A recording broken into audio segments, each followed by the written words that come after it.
2025년 3월 23일, 3월 네 번째 주 예배를 시작하겠습니다. 성령 찬송가 6장입니다.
같이 사도신경으로 우리의 신앙을 고백하겠습니다. 나는 전능하신 아버지 하나님, 천지의 창조주를 믿습니다. 나는 그의 유일하신 아들, 우리 주 예수 그리스도를 믿습니다. 그는 성령으로 잉태되어 동정녀 마리아에게서 나시고 본디오 빌라도에게 고난을 받아 십자가에 못 박혀 죽으시고 장사된 지 사흘 만에 죽은 자 가운데서 다시 살아나셨으며 하늘에 오르시어 전능하신 아버지 하나님 우편에 앉아 계시다가 거기로부터 살아있는 자와 죽은 자를 심판하러 오십니다. 나는 성령을 믿으며 거룩한 공교회와 성도의 교제와 죄를 용서받는 것과 몸의 부활과 영생을 믿습니다. 찬송가 279장입니다.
지금은 참회 기도 시간입니다. 한 주간 살면서 지은 죄들을 참회하는 시간을 갖겠습니다.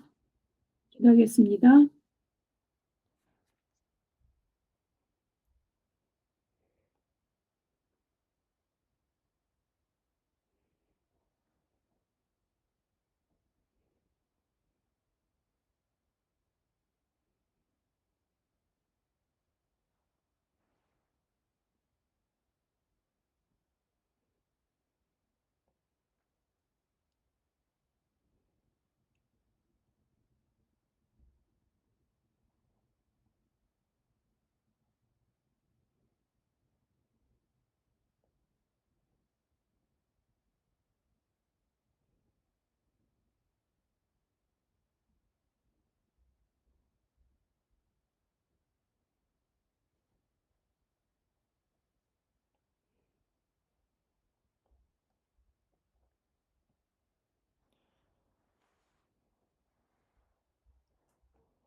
예, 우리 입술로 다하지 못한 기도는 화면에 나오는 기도를 다시 한번 함으로써 참여하는 시간을 갖겠습니다.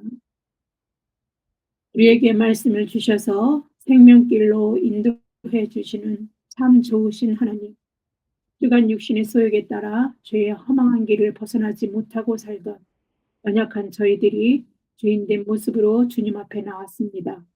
내 마음과 목숨과 뜻과 힘을 다하여 하나님을 사랑하고 내 이웃을 내 몸처럼 사랑하라 하신 말씀을 실천하지 못하고 살았음을 주님 앞에 고백합니다.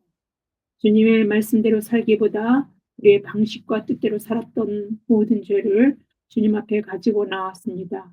저희들의 죄를 용서하여 주옵소서. 너희는 옷을 찢지 말고 마음을 찢고 너희 하나님께로 돌아올지어다. 그는 은혜로우시며 자비로우시며 노하기를 더디하시며 인애가 크시사 뜻을 돌이켜 재앙을 내리지 아니하시나니. 요엘 1장 13절 말씀입니다.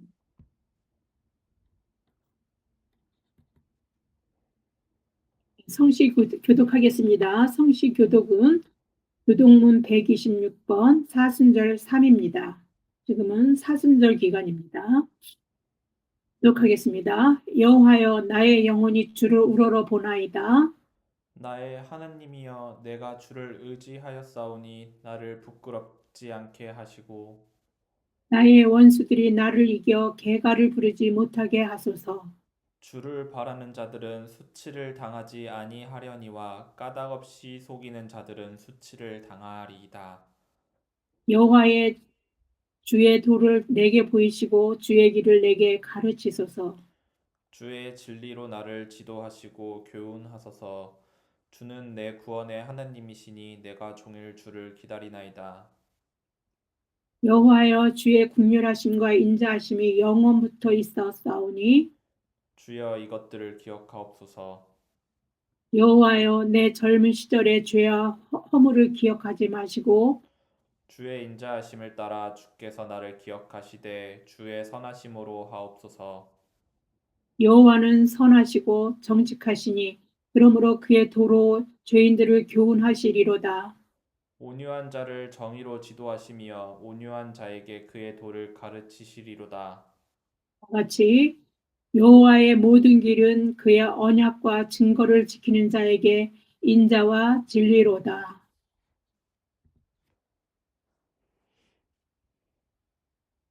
기도하겠습니다. 할렐루야, 참 좋으신 아버지 하나님, 감사합니다.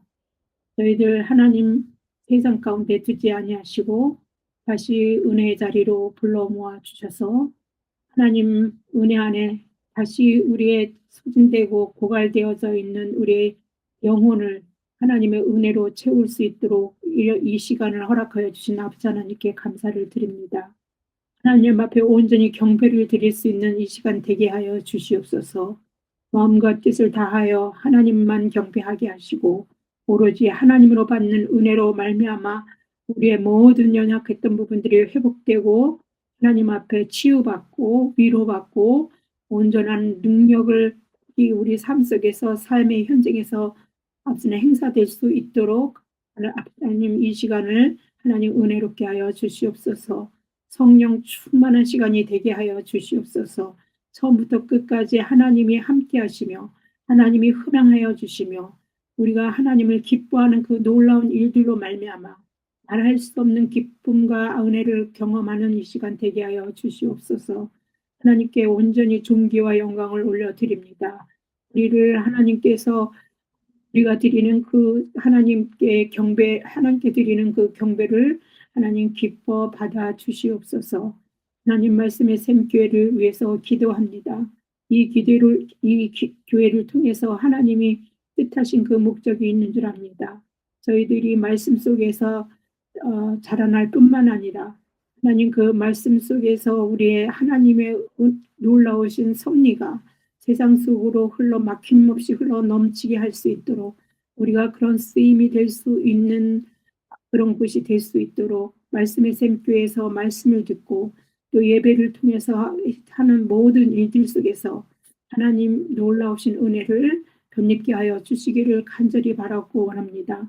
하나님 앞에 아버지의 그 뜻하신 목적대로 쓰임받을 수 있는 교회가 될 수 있도록 그렇게 저희들 가운데 은혜를 더하여 주시기를 간절히 바라고 원합니다. 하나님의 자녀로서 하나님 우리가 삶의 현장에서 정말 빛과 소금의 역할을 잘 감당하게 하시고 그 역할을 통해서 하나님의 사랑이 세상에 하나님의 사랑을 세상이 우리를 통해서 맛볼 수 있게 하시고 보게 하시고 경험하게 하셔서 하나님이 살아 역사하시는 분이라는 것을 깨달을 수 있도록 주님 도와주시옵소서. 저희들을 통해서 하나님 영광 받으시기를 원합니다. 하나님이 우리 나라를 위해서 기도합니다. 지금은 너무도 여러 가지 정치적으로 가장 어려운 때인 것 같습니다. 정말로 제대로 지도를 해야 될 지도자가 부재한 상태에서 이 나라가 지금 위태롭게 가고 있습니다.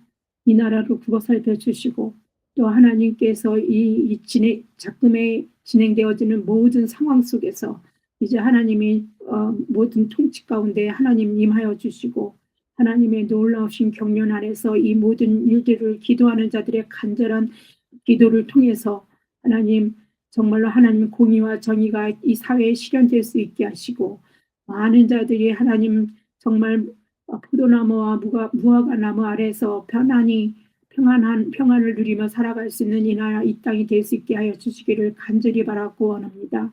세계는 각국이 앞서 하나님 참으로 여러 가지로 어려운 중에 있습니다.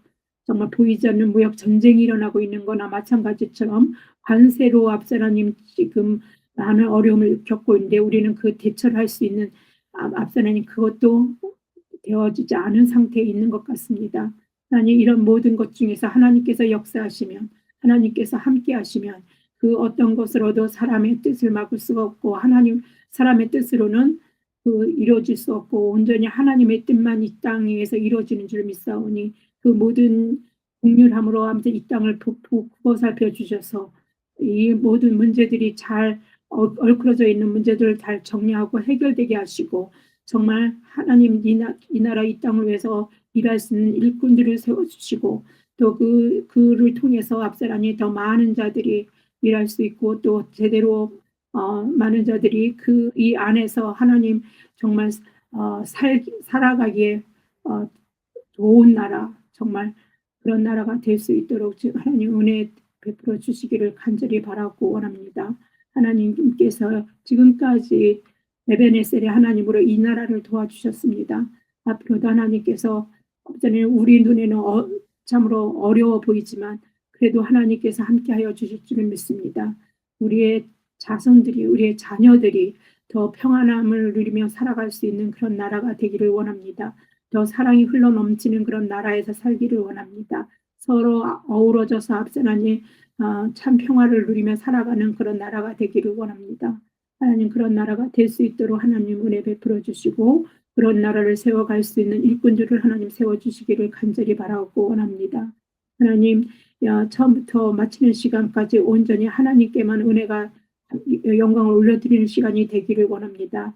저희들은 말씀과 기도와 또 찬양을 통해서 또 하나님께서 한 주간 살아가는데 우리에게 하나님 힘을 공급해 주시는 그런 시간이 될 수 있도록 성령님께서 역사하시고 처음부터 끝까지 함께하여 주실 줄을 믿습니다. 이 모든 말씀 우리 주 예수 그리스도 이름 받들어 감사하며 기도드립니다.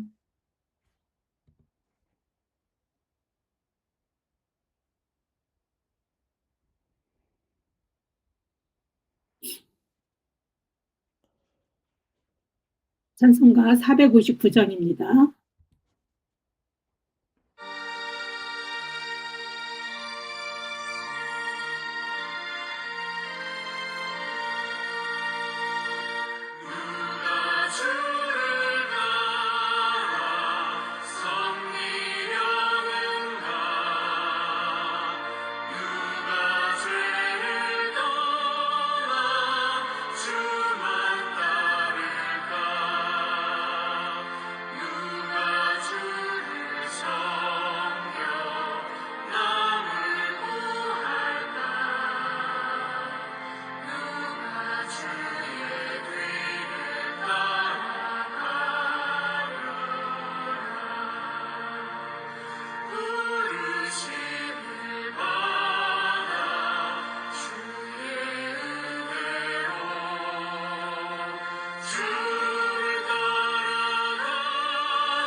봉독하겠습니다. 성경 봉독은 로마서 13장 1절에서부터 7절까지입니다.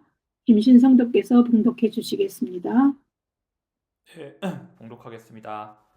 각 사람은 위에 있는 권세들에게 복종하라. 권세는 하나님으로부터 나지 않음이 없나니 모든 권세는 다 하나님께서 정하신 바라. 그러므로 권세를 거스르는 자는 하나님의 명을 거스름이니 거스르는 자들은 심판을 자취하리라. 다스리는 자들은 선한 일에 대하여 두려움이 되지 않고 악한 일에 대하여 되나니 내가 권세를 두려워하지 아니하려느냐. 선을 행하라. 그리하면 그에게 칭찬을 받으리라. 그는 하나님의 사역자가 되어 내게 선을 베푸는 자니라. 그러나 내가 악을 행하거든 두려워하라. 그가 공연히 칼을 가지지 아니하였으니 곧 하나님의 사역자가 되어 악을 행하는 자에게 진노하심을 따라 보응하는 자니라. 그러므로 복종하지 아니할 수 없으니 진노 때문에 할 것이 아니라 양심을 따라 할 것이라. 너희가 조세를 바치는 것도 이로 말미암으니라. 그들이 하나님의 일꾼이 되어 바로 이 일에 항상 힘쓰느니라. 모든 자에게 줄 것을 주되 조세를 받을 자에게 조세를 바치고 관세를 받을 자에게 관세를 바치고 두려워할 자를 두려워하여 하며 존경할 자를 존경하라. 아멘.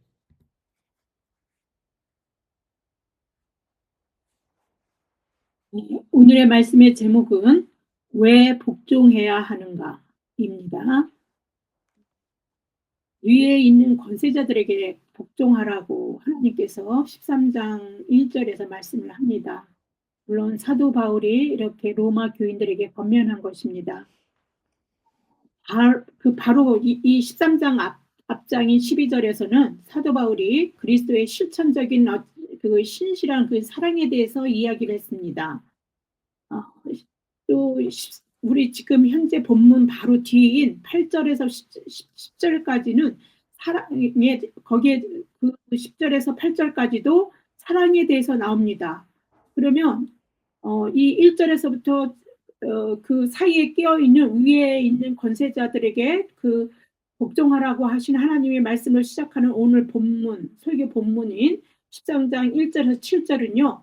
끝까지 전혀 뜬구름과 같은 전혀 관련이 없어 보이는 그런 이상한 부분이 끼어들어온 것처럼 보이기도 합니다. 그러나 나라와 사회의 질서에 적극적인 참여와 행동을 보이는 것도 그리스도인인 우리가 사랑으로 행동을 하는 것이라는 그 범주 안에 들어가 있다는 걸 인식한다면 13장 1절에서 7절이 전혀 관련이 없는 이상한 부분이 끼어들어온 것이 아니라 당연히 우리가 실천해야 될 사랑의 목록을 이어가고 있는 거라고 할 수 있습니다. 하나님의 사랑은 제한이 없습니다. 하나님의 사랑에는 범주도 없습니다.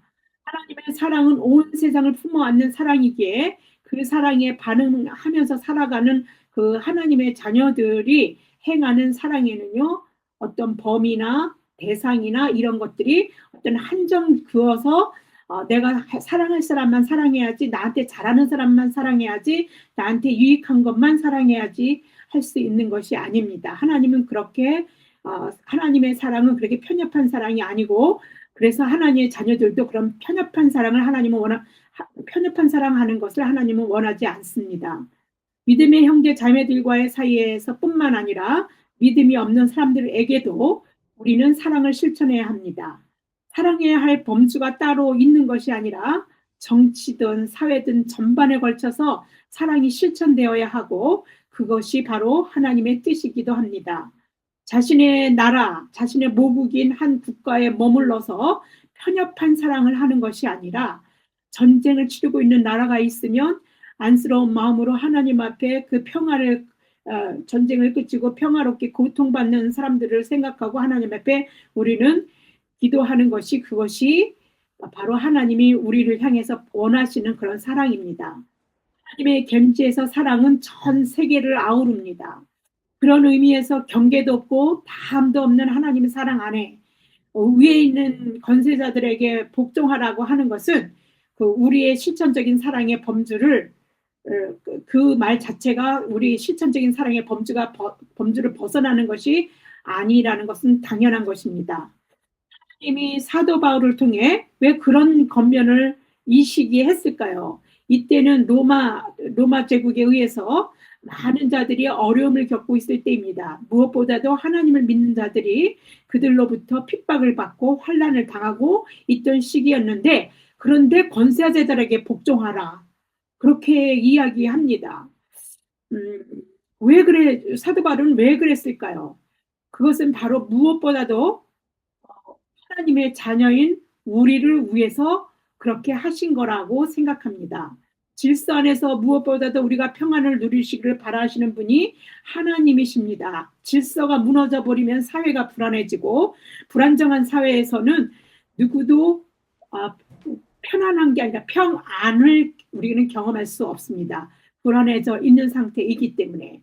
그러나 하나님은 우리 하나님의 자녀들이 항상 이 세상에서도 평안을 누리시기를 원하고 계십니다. 그래서 하나님이 그런 어려운 시기 속에서도 하나님께서 우리가 평안으로 우리 삶을 이끌어 갈 수 있도록 그렇게 위에 있는 권세자들에게 복종하라고 하신 것입니다. 그 누구를 위해서가 아닙니다. 하나님을 위해서가 아니라 바로 우리들을 위해서 그렇게 하라는 것입니다. 질서 안에서 무엇보다도 평안을 우리가 누리시기를 바라시는 분이 하나님이십니다. 하나님은 늘 불안해하는 제자들에게도 찾아오셔서 하신 인사가 샬롬입니다. 인사로 늘 평안을 부르시는 하나님은 그렇게 제자들이 평안을 누리고 살기를 바라셨기 때문에 늘 그런 바람을 가지고 너희들이 평안하냐고 물으신 것입니다. 그렇게 인사하신 것입니다. 위에 있는 권세들에게 복종하는 것은 결과적으로 우리가 이 땅에서 평안을 누리며 살기 위함입니다. 어떤 의미에서 사실 사도 바울이 위에 있는 권세들에게 복종하라고 한 말씀처럼 우리를 무척 당혹해야 하는 것은 없습니다. 왜냐하면 위에 있는 권세들은 다름 아닌 세상의 권위자들, 힘과 권력을 가지고 우리를 좌지우지할 수 있고 자기 멋대로 할 수 있는 자들이기 때문에 그렇습니다. 뭐 대통령일 수도 있고 총리일 수도 있고 하다못해 북한의 김정은도 위에 있는 권세자입니다. 그런 것이 다 포함될 수 있는 사람들입니다. 미국의 트럼프는 초강대국으로서 마땅히 약한 나라들을 도와주면서 세계에 평화롭고 세계가 다 평화롭고 조화롭게 살도록 그 큰 권력과 힘이 주어져 있다고 저는 생각합니다. 하나님이 그 나라에 그리고 그런 대통령에게 전 세계에 영향력을 미칠 수 있는 강한 힘이 주어진 거는 그들만을 쓰라고 주는 것이 아니라 약한 나라들을 도와서 함께 어울려서 잘 평화롭게 살으라고 주셨다라는 것이 저의 기본 생각입니다. 그런데 그런 생각들을 하나님의 그 생각을 그 뜻을 망각하고 트럼프는 자신이 해야 할 역할을 외면하고 자국의 이익에만 몰두해서 물불을 가리지 않고 관세로 총없는 전쟁을 일으킵니다. 그래서 세계 모든 나라들이 지금 경제적으로 여러 가지 어려움에 겪고 당혹해하고 있습니다. 결국에 가서는 그런 영향력들이 사실은 그래서 미국이 이익을 얻느냐? 그렇지 않다라고 저는 생각합니다. 그게 꼬리에 꼬리를 물고 하다면 돌고 돌아서 다시 미국으로 돌아오게 되면 그런 전 세계의 불안한 경제는 결국은 미국을 칠 것입니다. 미국을 불안한 상태로 가게 할 것입니다. 그것을 미리 예견한 많은 전문가들이 미국에서도 굉장히 그 학자들도 굉장히 염려하고 있습니다. 어디 미국뿐이겠습니까? 그런데 이런 행태가 중국도 러시아도 마찬가지입니다. 자국을 이익을 위해서는 앞뒤를 따지지 않는 모양새를 취합니다. 그래서 우리는 뉴스로 그런 것들을 많이 접하게 되고 강한 힘을 가지고 엉뚱한 데 쓰고 있는 그런 나라들을 보고 참으로 그 나라가 영원할 수 없는 어리석음을 우리는 보게 됩니다. 그 나라가 영원하지 않다는 것을 우리는 볼 수 있습니다. 왜냐하면 역사가 그렇게 말해주고 있으니까요. 무수히 많은 어처구니 없는 독재들을 인류의 역사는 겪어왔습니다. 사도 바울 시대에도 핍박과 억압으로 참으로 그리스도인으로 살아가기가 어려운 시절입니다. 그러한 상황에서 사도 바울은 로마 황제에게 저항하고 싸워라. 하나님과 함께 하실 것이다. 라고 그리스도인들을 격려해주고 부추겨줘야 될 판에 그거와 전혀 반대되는 그런 기대와 전혀 반대되는 그런 말을 이렇게 권면하고 있는 것입니다. 뭐라고요? 위에 있는 권세들에게 복종하라. 그리고는 위에 있는 권세들에게 복종해야 하는 이유를 뭐라고 이야기하냐면 모든 권세는 하나님이 정하신 것이기 때문에 복종해야 된다라고 그렇게 말하고 있습니다. 자금의 우리나라도 많은 사람들이 윤석열 대통령을 탄핵하라는 쪽과 탄핵을 반대하는 쪽으로 갈라져서 나라가 정말 시끄럽습니다. 바울의 권면대로 한다면 그러면 우리 그리스도인들은 탄핵하지 말라는 편에 서야 합니까? 참으로 민감하고 어려운 문제이지만 왜 하나님이 바울을 통해 이 말씀을 하셨는가를 생각할 때 현대를 살아가는 우리 하나님의 자녀들이 하나님의 공의와 정의가 편만하게 나라와 사회 전반에 흘러가도록 나라를 위해서 또 권세자들을 위해서 기도해야 될 사명이 우리에게 있음을 일깨워주는 것이 아닌가라는 그런 생각을 저는 하고 있습니다. 로마서 13장 1절입니다. 각 사람은 위에 있는 권세들에게 복종하라. 권세는 하나님으로부터 나지 않음이 없나니 모든 권세는 다 하나님께서 정하신 바라. 네, 이 세상 모든 것은 하나님의 그 크신 경륜 안에 사실이 있습니다. 하나님이 허락하지 아니하시면 하다못해 보잘것없는 참새 한 마리조차도 허투루 그냥 땅에 떨어지는 법은 없습니다. 마태복음 10장 29절을 보겠습니다. 참새 2마리가 한 아사리온에 팔리지 않느냐. 그러나 너희 아버지께서 허락하지 아니하시면 그 하나도 땅에 떨어지지 아니하리라. 위에 있는 권세가 우리 판단에 옳지 않고 불의하다 할지라도 우리가 그리스도인으로서 하나님의 자녀라 불리우는 자들이라고 한다면 마땅히 그 권세도 하나님이 허락하셨다는 것을 우리는 받아들여야 하고 인정해야 합니다. 그것이 마땅한 그리스도인들의 태도입니다. 잠언 16장 4절을 보겠습니다. 여호와께서 온갖 것을 그 쓰임에 적당하게 지으셨나니 악인도 악한 날에 적당하게 하셨느니라. 네, 그러니까 악한 것들은 없고 이 세상에 좋은 거, 온전한 거, 하나님 뜻만 이룰 수 있는 거, 뭐 이렇게 있는 것만이 아니라 악한 것도 뭐 선한 것도 뭐한 그 모든 것들이 다 하나님의 그 경륜 안에 다 이 땅에서 이 세상에서 이루어져 가고 있는 것이라는 것입니다. 그래서 우리는 하나님이 어떤 저런 악한 것 인간을 여기 데려가지 않으시고 이 땅에다 두셨을까? 어떤 사람이 어떻게 저렇게 할 수 있도록 하나님은 무하셨나? 우리는 그렇게 하나님이 이렇게 하는 사람들도 있습니다. 그러나 그런 그 악인도 악한 날에 적당하게 하셨다는 것이 하나님의 말씀입니다. 그래서 우리는 그것을 그런 하나님의 섭리, 하나님의 경륜이 어떠함을 우리는 애굽에 지금 우리나라나 전 세계나 또 우리가 나라의 언제 권세에 복종해야 하는 거, 세금을 내야 하는 거 이런 모든 일들에 있어서 이 일들의 전체적인 것들이 하나님의 경륜 안에서 우리가 이해할 수 없고 받아들일 수 없는 거라 할지라도 그 모든 것이 다 하나님에게 속해 있는 거고 하나님의 경륜 안에서 이루어져 가는 것이라는 것들을 우리가 그 근거 위에서 그렇게 우리는 이야기를 해야 합니다. 그래서 그런 이야기들을 우리는 그 애굽 왕 그 바로의 이야기를 가지고 한번 들어보는 게 좋을 것 같습니다. 하나님은 이스라엘을 애굽의 그 종살에서 벗어나서 제사장 나라로 삼으시려고 애굽 왕 바로를 사용하셨습니다. 근데 바로를 사용해서 바로가 그러면은 뭐 이스라엘 백성을 구원해 줬냐? 그것이 아니고 애굽 왕을 아주 악하게 만들고 아주 악질적으로 만드는 일을 해서 이스라엘 백성이 고초를 겪게 합니다. 어려움을 겪게 합니다. 고통을 겪게 합니다. 근데 그게 그렇게 어려움을 겪게 하는 일조차도 그게 하나님 앞에 쓰였다는 것입니다. 하나님은 바로의 마음을 완악하게 하여 더욱 이스라엘 사람들을 고통으로 몰아가셨습니다. 이스라엘 백성은 그것 때문에 어쩔 수 그 고통이 하나님 앞에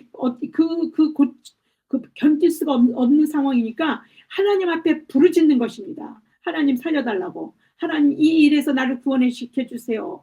이렇게 부르짖을 수밖에 없는 어떤 그런 상황으로 만들어 갑니다. 이스라엘 백성이 하나님께만 다른 어떤 것이 아니라 하나님께만 집중할 수 있도록 그렇게 바로가 그렇게 쓰여진 것입니다. 출애굽 2장 23절을 보겠습니다. 여러 해 후에 애굽 왕은 죽었고 이스라엘 자손은 고된 노동으로 말미암아 탄식하며 부르짖으니 그 고된 노동으로 말미암아 부르짖는 소리가 하나님께 상달된지라. 네, 하나님 앞에 그 고통받는 그 소리를 하나님 앞에 이제 부르짖기 시작했습니다. 처음에는 사람들에게 그걸 해결하기 위해서 자기가 어려움을 그 문제를 해결하려고 사람한테 권세자들이나 힘 있는 자들이나 아니면 뭔가 돈으로 좀 해결하기 위해서 아마 그런 식으로 좀 고된 노동을 피해 간다든지 뭐 이런 식으로 모면해 갈 길을 나름대로의 모색했었을 것입니다. 그러나 이제 결국은 바로를 아주 포악하게 만들고 아주 완악하게 해서 이제는 더 이상 사람에게서는 희망을 볼 수 없고 하나님에게 매달릴 수밖에 없는 상태가 될 수밖에 없도록 하기 위해서 그렇게 바로가 쓰여진 것입니다. 하나님이 모세를 보내 구역으로 울부짖는 이스라엘 백성을 적과 꿀이 흐르는 가나안으로 인도하실 것이라고 이제 그래서 그들의 기도에 응답하여 주셨습니다. 약속해 주신 것이죠.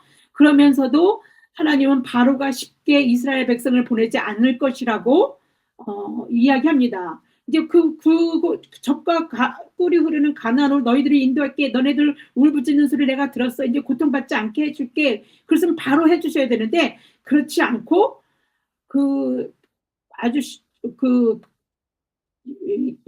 바로가 쉽게는 너네들을 보내지 않을 것이다. 근데 그것도 하나님이 그렇게 하도록 그거를 허용하신 것이라는 뜻입니다. 출애굽 3장 17절에서 20절의 말씀을 보겠습니다. 내가 말하였거니와 내가 너희를 애굽의 고난 중에서 인도하여 내어 젖과 꿀이 흐르는 땅 곧 가나안 족속, 헷 족속, 아모리 족속, 브리스 족속, 히위 족속, 여부스 족속의 땅으로 올라가게 하리라 하셨다 하면 그들이 네 말을 들으리니 너는 그들의 장로들과 함께 애굽 왕에게 이르기를 히브리 사람의 하나님 여호와께서 애굽 왕에게 이르기를 히브리 사람의 하나님 여호와께서 우리에게 임하셨은즉 우리가 우리 하나님 여호와께 제사를 드리려 하오니 사흘 길쯤 광야로 가도록 허락하소서 하라. 내가 아노니 강한 손으로 치기 전에는 애굽 왕이 너희가 가도록 허락하지 아니하다가 내가 내 손을 들어 애굽 중에 여러 가지 이적으로 그 나라를 친 후에야 그가 너를 보내리라. 하나님이 이런 가정 안 거쳐도 애굽을 이끌어낼 수 있겠죠. 인간 애굽 왕을 갖다가 완전히 초토화시켜버리고 그리고 그냥 이스라엘 백성들은 하나님이 이끄는 그 땅으로 그냥 가는 것이 문제가 되겠습니까? 하나님에게는 전혀 문제되지 않습니다. 근데 하나님은 그런 과정들을 그렇게 허용하시고 허락하신 것입니다. 애굽 왕 바로는 이스라엘 백성을 애굽에서 내보내라고 모세가 전하는 그 하나님의 말씀을 무시해 버립니다. 그 무시하는 것조차도 하나님에 의해서 쓰여졌다는 것입니다. 출애굽 5장 2절의 말씀입니다. 바로가 이르되 여호와가 누구이기에 내가 그의 목소리를 듣고 이스라엘을 내보내겠느냐. 나는 여호와를 알지 못하니 이스라엘을 보내지 아니하리라. 네. 그래서 하나님은 10가지 재앙으로 애굽을 치십니다. 그 10가지 재앙을 친 후에야 애굽 왕 바로는 백기를 들어버리고 이스라엘 백성을 애굽에서 나가도록 그렇게 합니다. 애굽의 10가지 재앙을 내리는 그 과정 속에서 하나님이 반복해서 하신 말씀이 있습니다. 바로의 마음을 완악하게 하여 그 이스라엘 자손을 내보내지 않은 것이 그것이 바로가 내보내지 않은 것이 아니라 하나님이 바로의 마음을 완악하게 해서 그렇게 하셨다는 것입니다. 출애굽 11장 10절 말씀입니다. 모세와 아론이 이 모든 기적을 바로 앞에서 행하였으나 여호와께서 바로의 마음을 완악하게 하셨으므로 그가 이스라엘 자손을 그 나라에서 보내지 아니하였더라. 왜 그러셨을까요? 인류의 역사가 강대국 애굽 왕 바로의 손에 의해서 움직이는 게 아니라 애굽 왕이든 그렇지 않은 나라, 약한 나라든 무엇이든 그 인류의 모든 역사는요 하나님 손 안에 있다는 것입니다. 바로 내가 하나님이다. 너희가 살고 죽고 하는 모든 일들은 하나님이 하신 것이다라는 걸 하나님은 알게 해주시는 것입니다. 하나님은 이스라엘 백성을 바로의 폭정에서 바로 구원해 주시지 않으시고 이렇게 완악하게 해서 10가지 재앙을 겪게 하시는 일들을 통해서 여러 가지를 하나님은 사람들에게 알게 하십니다. 물론 10가지 재앙은 애굽에서 섬기던 신들을 무력화시키는 것입니다. 신들의 전쟁이라고 할 수 있는 것이죠. 그래서 이 신들의 전쟁을 통해서 바로 10가지 재앙이라는 그 신들의 전쟁을 통해서 하나님이 하나님 되심을 세상이 알게 하기 위해서 하나님이 이런 과정들을 거치신 겁니다. 하나님의 백성과 하나님의 백성이 아닌 자들도 온 세계가 하나님이 하나님 되심을 알게 하시기 위함입니다. 나중에 가나안에 들어갈 때요, 그 라합, 그 창녀 라합이, 기생 라합이 그 정탐꾼을 숨겨주면서 어떻게 얘기하냐면, 하나님이 그 이스라엘 백성에게 어떻게 하시는 일을 다 들었다라고 얘기합니다. 그러니까 세상에 하나님이 어떠한 분인지를 다 알게 하나님은 하신 것입니다. 그 하나님 외에 다른 신이 없다라는 것을 하나님 백성이든 아니든 세상이 다 알도록 하신 것입니다. 세상이 다 하나님께 속해 있다는 것을 세상이 알게 하기 위해서입니다. 악인도 악한 날에 쓰이는 것처럼 바로가 하나님께 쓰임을 받고 있는 것입니다. 이스라엘 백성에게 드디어 말로만 듣던 하나님이 그들의 하나님이 되셔서 하나님의 임재를 그들의 삶으로 직접 경험하는 역사적인 어떤 상황들을 그들은 겪고 있는 것입니다. 10가지 재앙 속 하나님이 10가지 재앙으로 통해서 하나하나 그들은 겪고 경험하면서 하나님이 하나님 되심을 알게 한 것입니다. 그 일을 통해서 그들은 하나님을 섬길 수 있는 그런 제사장 나라, 거룩한 백성이 될 수 있는 훈련을 받는 것입니다. 이것이 하나님의 크신 계획이었고 크신 그 경륜 안에서 이루어지는 일이었습니다. 출애굽 19장 5절에서 6절 상반절입니다.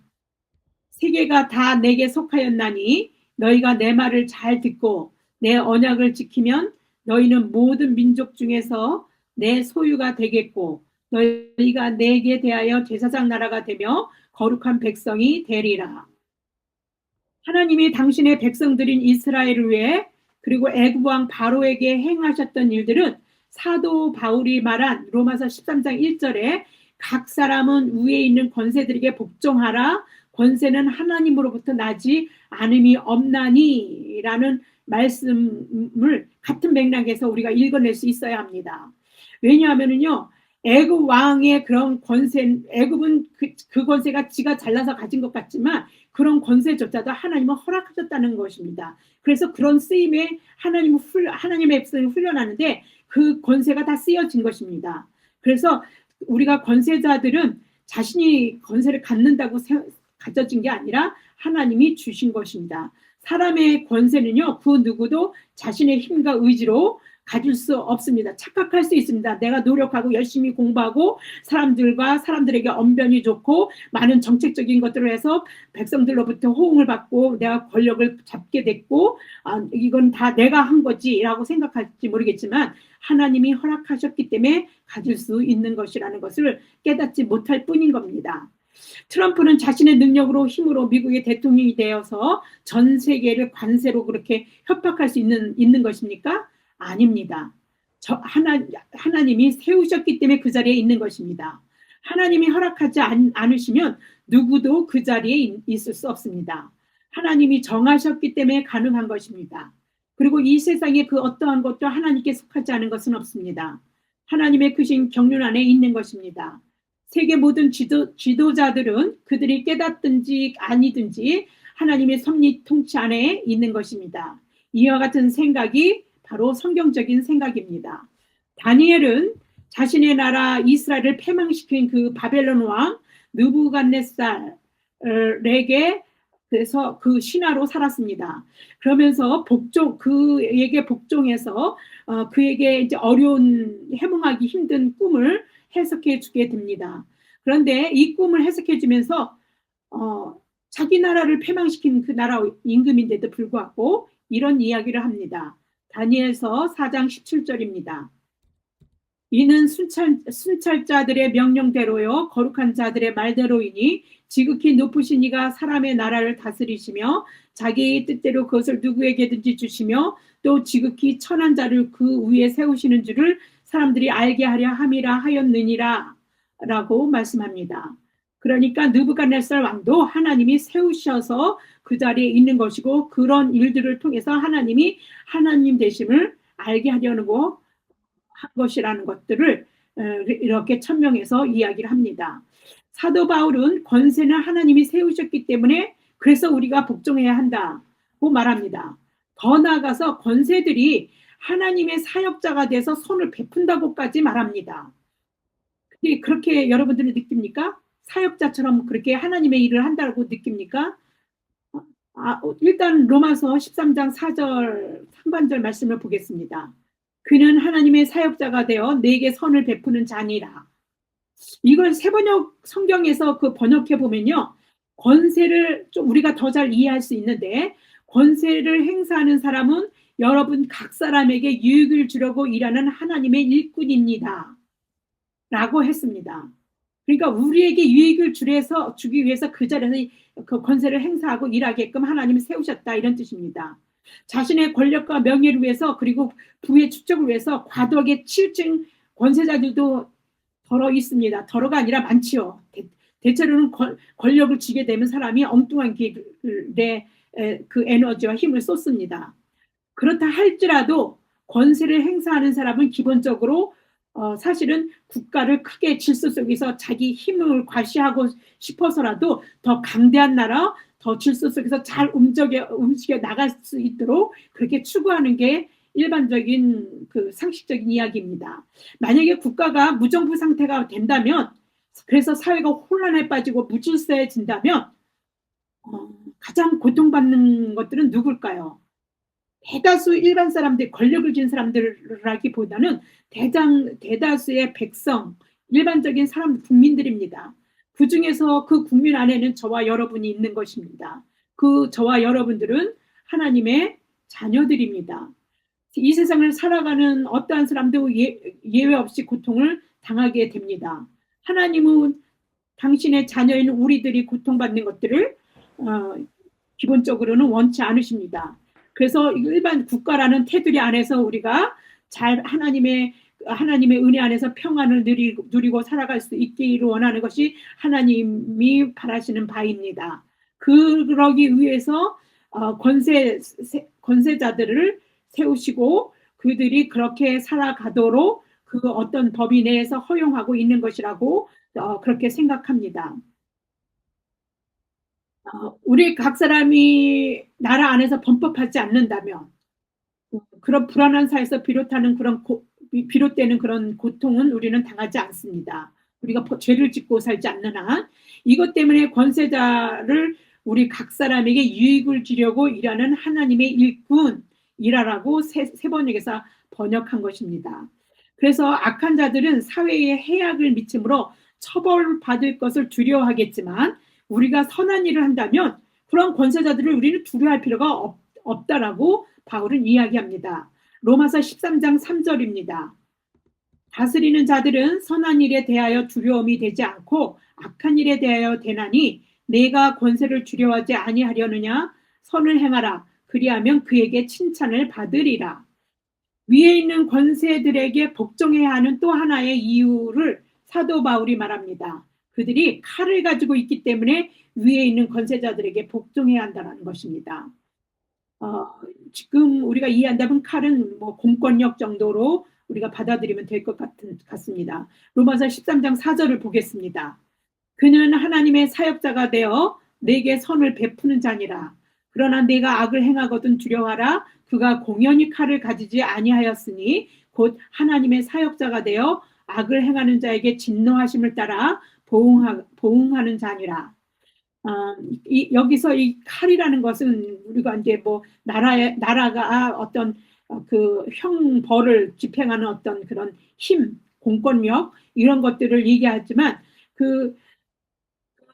어떤 그 힘들은 사람들이 죄를 짓지 않으면 두려워할 게 없는 거야, 사실은. 그래서 근데도 사실은 그 공권력 앞에 일반 사람 누구나 두려움이 좀 있습니다. 사람들이 두려워하는 것은 권세자들이 칼을 가지고 있기 때문에 그래서 두려워하는 것입니다. 공연히 그들이 휘둘러대는 칼에 어떤 무고하게 어떤 희생되어질 수도 있는 것도 비일비재하기도 하고요. 그래서 느끼는 것이 두려움이고 무서움입니다. 저는요, 오래전 일이지만 보이스피싱 전화를 받은 적이 있습니다. 검찰청이라고 하는 데서 전화가 왔습니다. 검찰청. 그 검찰청이라는 말만 했는데도요, 제가 가슴이 두근두근 그러고 막 둥당둥당 뜁니다. 그리고 두려워서 판단력이 조금 없어지기도 합니다. 내가 무슨 뭐 잘못한 것도 없는데 검찰청에서 무슨 전화지라는 생각을 하면서도 가슴은 여전히 벌렁벌렁했습니다. 악을 행하지 않았다면 그럴 필요 없는 것이라고 사도 바울은 말했습니다. 오히려 적극적으로 선을 행하여 칭찬을 받는 자가 되라라고 오히려 그렇게 이야기를 합니다. 능동적으로 대처해서 그 선하게 사회에 선한 영향력을 미치라는 것입니다. 권세들의 그 칼은 악을 행하는 자에게는 하나님이 그 진노하심에 따라서 보응하는 데 쓰여져야 하고 그렇게 쓰여지는 것이 일반적인 것입니다.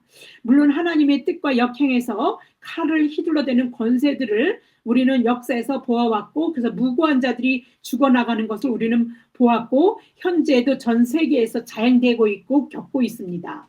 그러면 불의한 권세도 권세가 하나님으로부터 주어진 것일까? 복종해야 합니까? 원론적으로는 원수 갚는 것 하나님께 있다고 했습니다. 하나님이 너희들은 원수 갚는 건 내가 해줄게 이렇게 했습니다. 그러니까 이거를 그 범위 내에서 보자면 그 심판하는 거겠죠. 심판하시는 일은 하나님이 하시는 일이십니다. 우리가 심판할 수 있는 능력도 없고 힘도 없습니다. 복종하라는 그 말 자체가 우리는 좀 오해가 있을 수 있는데 어떤 순종하는 범위를 이제 어떤 일에서도 하나님이 주어진 일에 순종하는 것을 이야기합니다. 그렇게 큰 의미는 있지 않습니다. 우리가 하나님 자리에 있을 수는 없습니다. 하나님을 대신해서 우리가 원수를 아니 하나님 아닙니다. 내가 원통하니 내가 갚겠습니다. 하나님 저들의 심판은 내가 내리고 싶습니다. 나에게 권력을 주세요. 뭐 이렇게 그렇게 우리가 그렇게 하나님 앞에 우리 엉뚱한 그런 생각을 가지고 하나님처럼 부를 수 있습니다. 그런 사람들도 있습니다. 그렇지만 우리는 하나님 자리에 있어서는 안 됩니다. 우리는 사람입니다. 하나님과 사람은 다르죠. 우리는 피조물일 뿐입니다. 우리는 다만 하나님의 선하시고 의로우신 일이 권세를 받은 자들을 통해서 이루어지기를 우리는 기도해야 됩니다. 기도하는 것은 하나님이 역사가 크다랬어요. 그러니까 우리를 기도하는 자들을 통해서 세상이 하나님의 뜻대로 움직여 나갈 수 있도록 우리가 기도해야 하는 것입니다. 어떠한 상황 속에서도 하나님의 사랑이 막힘없이 세상으로 흘러 넘치도록 우리는 기도해야 합니다. 우리의 불의한 권세는 하나님이 심판하실 것입니다. 그들은 승승장구하고 잘 나가는 것 같아도 우리가 시편을 보면 언제나 영원히 있는 누렸던 권세는 없다는 것을 우리는 알 수 있습니다. 물론 위에 있는 권세에 복종할 수 없는 경우도 있습니다.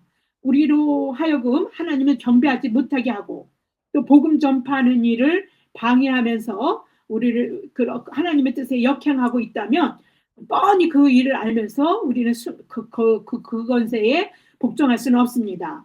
예수의 이름으로 말하지 말라는 협박을 받았던 그런 권세자들이 모여있는 공회 앞에서 그런 예수 이름으로는 도무지 전하지도 말고 말하지도 말라 이렇게 협박을 받았거든요. 그랬던 베드로와 요한은 뭐라고 말했습니까? 이렇게 정면으로 반박해서 말합니다. 사도행전 4장 19절에서 20절입니다. 베드로와 요한이 대답하여 이르되 하나님 앞에서 너희의 말을 듣는 것이 하나님의 말씀을 듣는 것보다 옳은가 판단하라. 네, 통치하는 권세자들은 하나님이 정하셨다는 것을 알기에 우리는 권세자들에게 복종해야 합니다. 기본적으로는요. 복종하다는 말의 뉘앙스 때문에 적어도 불의한 권세에는 복종해서는 안 돼라고 생각할 수 있습니다. 그러나 사도 바울은 어쩔 수 없어서 하는 복종이 아니라 양심을 생각해서 복종하라고 얘기합니다. 세번역 성경 로마서 13장 5절을 보겠습니다. 그러므로 진노를 두려워해서만이 아니라 양심을 생각해서도 복종해야 합니다. 우리를 통치하는 권세자들을 하나님이 정하셨고 그래서 우리가 세금을 내는 걸 통해서 권세자들은 그 하나님의 일꾼으로 하나님 손안에 쓰여져서 그 나라의 질서를 유지하게 되고 죄진자들을 가두고 질서를 바로잡아서 결과적으로는 우리에게 안녕이 우리 삶에 영향을 잘 미칠 수 있도록 하나님이 그렇게 섭리 가운데 일하십니다. 그래서 세금을 내는 것도 우리는 같은 맥락에서 내야 됩니다. 떼먹고 어떻게 하면 안 내볼까 편법을 쓰거나 그렇게 하는 것이 아니라 그런 모든 질서 안에서 마땅히 하나님의 자녀들이 사랑의 실천으로 해갈 수 있는 목록 속에 세금을 제대로 내는 것도 양심적으로 잘 내는 것도 그것도 우리는 하나님의 사랑을 우리 삶 속에서 실천하면서 행동하는 사랑을 하며 이 세상을 사는 것이라고 생각합니다. 로마서 13장 6절을 보겠습니다. 너희가 조세를 바치는 것도 이로 말미암음이라. 그들이 하나님의 일꾼이 되어 바로 이 일에 항상 힘쓰느니라. 네. 하나님의 일꾼이 돼서 우리 지도자들이 그렇게 일할 수 있도록 우리가 해야 될 본분은 기도입니다. 기도하겠습니다. 참 좋으신 하나님 아버지, 하나님의 사랑은 정말 가히 없고 넓고 깊어서 우리가 헤아릴 수 없습니다. 하나님이 주신 그 사랑 그 안에서 살면서 그 사랑을 삶으로 우리가 실천해서 살아갈 수 있도록 하나님이 우리 말씀으로 오늘의 그 말씀으로 우리의 지평을 삶 속에서 넓혀 주시니 감사합니다. 그 누구도 아닌 이 땅에서 당신의 자녀인 우리가 그 안녕 우리의 그 안녕을 위해서 그 위에 있는 권세에 복종하는 것, 세금을 내는 것 그런 모든 것도 사랑의 행위에 해당된다는 것을 깨닫게 되었습니다. 명사로 쓰여지는 그 박제된 사랑이 아닌 동사로 움직이는 사랑을 하여 생명을 살린 일에 하나님의 도구로 우리가 사용될 수 있도록 성령님께서 우리 안에 내주하여 주시고 우리를 주장하여 주시고 우리를 인도하여 주시옵소서. 이 모든 말씀 우리 주 예수 그리스도 이름 받들어 감사하며 기도드립니다. 네, 공지사항입니다. 제가 말씀의 샘교회는 하면 뒤에 말씀을 읽어주시면 되겠습니다. 말씀의 샘교회는 말씀으로 천지를 지신 하나님의 교회입니다. 말씀의 샘교회는 말씀 위에 세워진 교회입니다. 말씀의 샘교회는 말씀이 실천되는 교회입니다. 이제 찬송가 부른 다음에 축도로 예배를 마치겠습니다. 찬송가 449장입니다.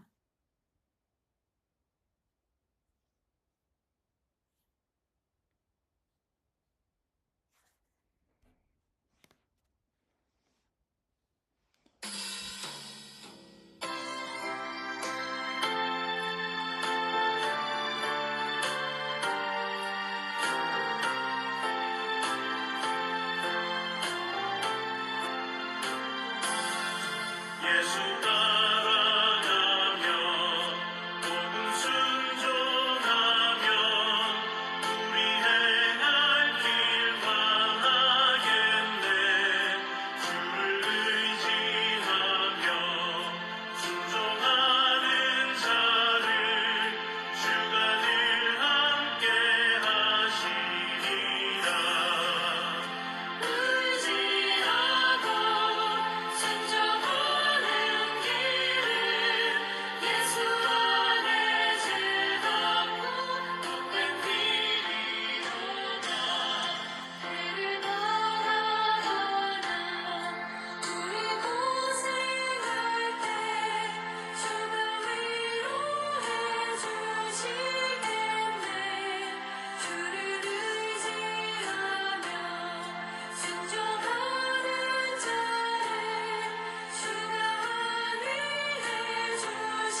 네, 축도하겠습니다. 지금은 우리 주 예수 그리스도의 은혜와 하나님 아버지의 무한하신 사랑하심과 성령님의 감동, 감화, 인도하심의 은혜가 이제 하나님의 사랑 안에서 하나님께 의지하고 그 말씀대로 순종하고 살아감으로써 하나님의 복된 길을 걸어가기로 작정하는 모든 말씀을 들은 성도 머리머리 위에 또 그들이 가는 인생 걸음 한 걸음 한 걸음 내딛는 발걸음 위에 그들이 계획하고 뜻하는 모든 계획들 위에 그들이 간절히 기도하는 모든 기도 가운데 또 이 나라 이 땅의 그 안녕을 위해서 지금부터 영원토록 함께 하시기를 간절히 축원하옵고 기도드리옵나이다.